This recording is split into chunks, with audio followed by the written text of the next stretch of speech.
Hello, let's discuss this question. The question is, which of the following is the best next step in the management of this patient? Okay, so the patient, 57-year-old man, comes to the office due to chest pain. The pain is burning in nature and is not related to meals.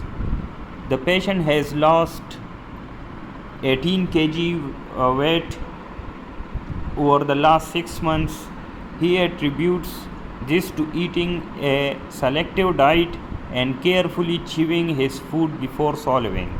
In addition, the patient has had fatigue and malaise as well as decreased interest in his usual activity. His medical history is notable for long-standing gastroesophageal reflux, for which he takes ranitidine. He has a 20-pack-year smoking history but quit 4 years ago. The patient occasionally drinks alcohol. He works as a missionary and takes frequent trips abroad. His father died at age 67 from lung cancer. The patient's vital signs are normal. Physical examination including lymph node, cardiopulmonary and abdominal examinations is unremarkable. Chest x-ray reveals no abnormality. So what will be the best next step in the management of this patient? This patient has many alarm symptoms due to which we can suspect the malignancy. Okay, so as the patient age is more than 50, the patient has a weight loss history.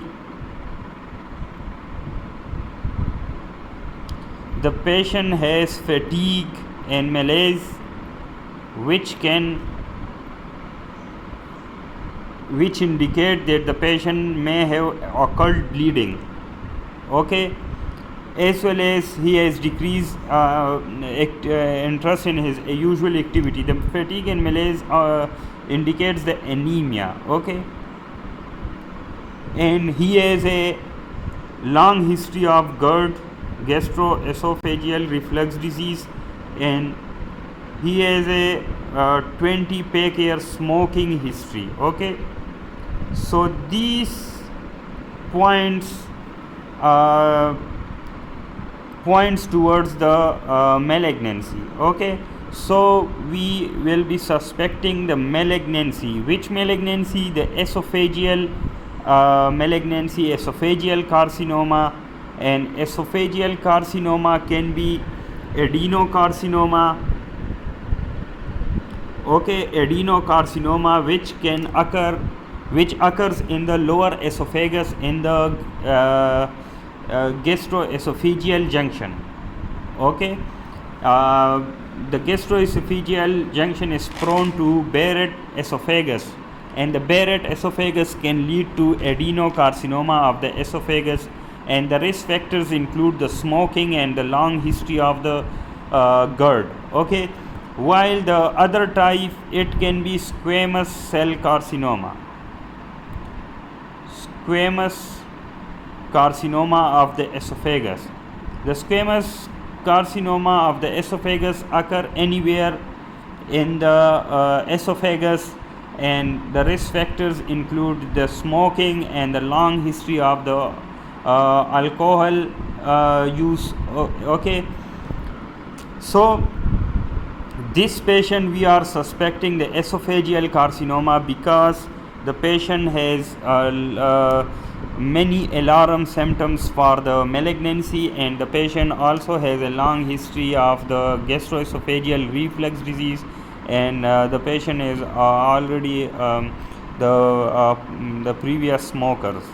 Okay, so the most likely best step in the management will be the upper GI endoscopy. Okay, for the definitive the definitive diagnosis of the patient, we must do the upper GI gastrointestinal endoscopy with or without biopsy. Okay,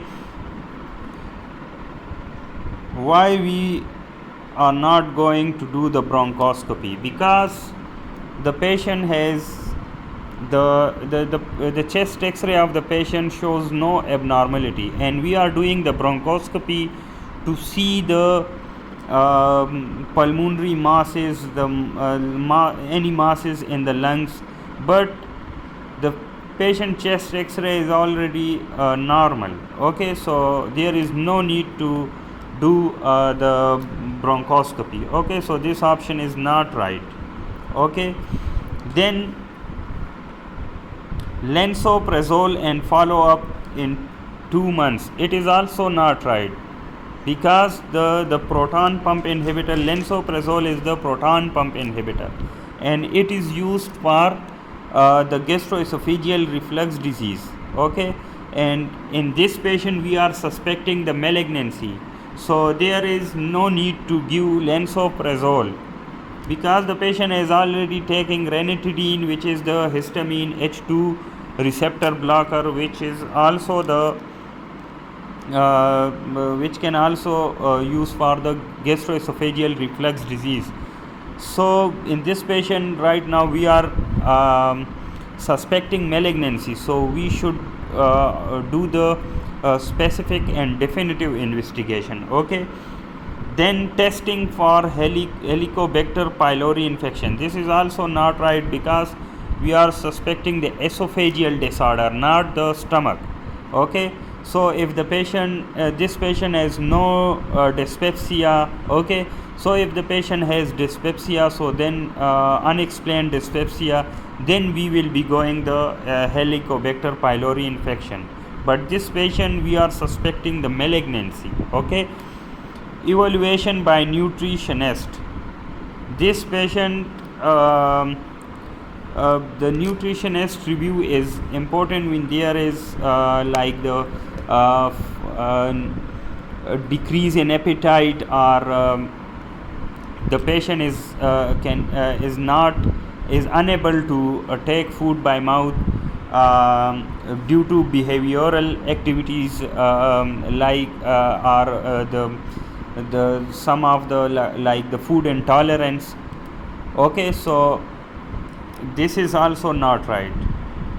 Okay, then the B option is CT scan of the chest with or without with and without contrast, so this is also not right, because for the like CT scan is required for the staging of the cancer or the staging of the disease, but this patient is, we are suspecting the malignancy, and when we know about the definitive diagnosis, then we will think about the CT scan of the chest with or without contrast. But this patient has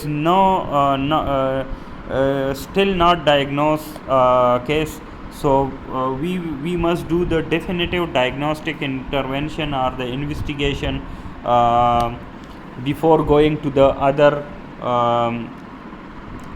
investigation like CT scan or PET scans. Okay, so the correct option is upper GI endoscopy.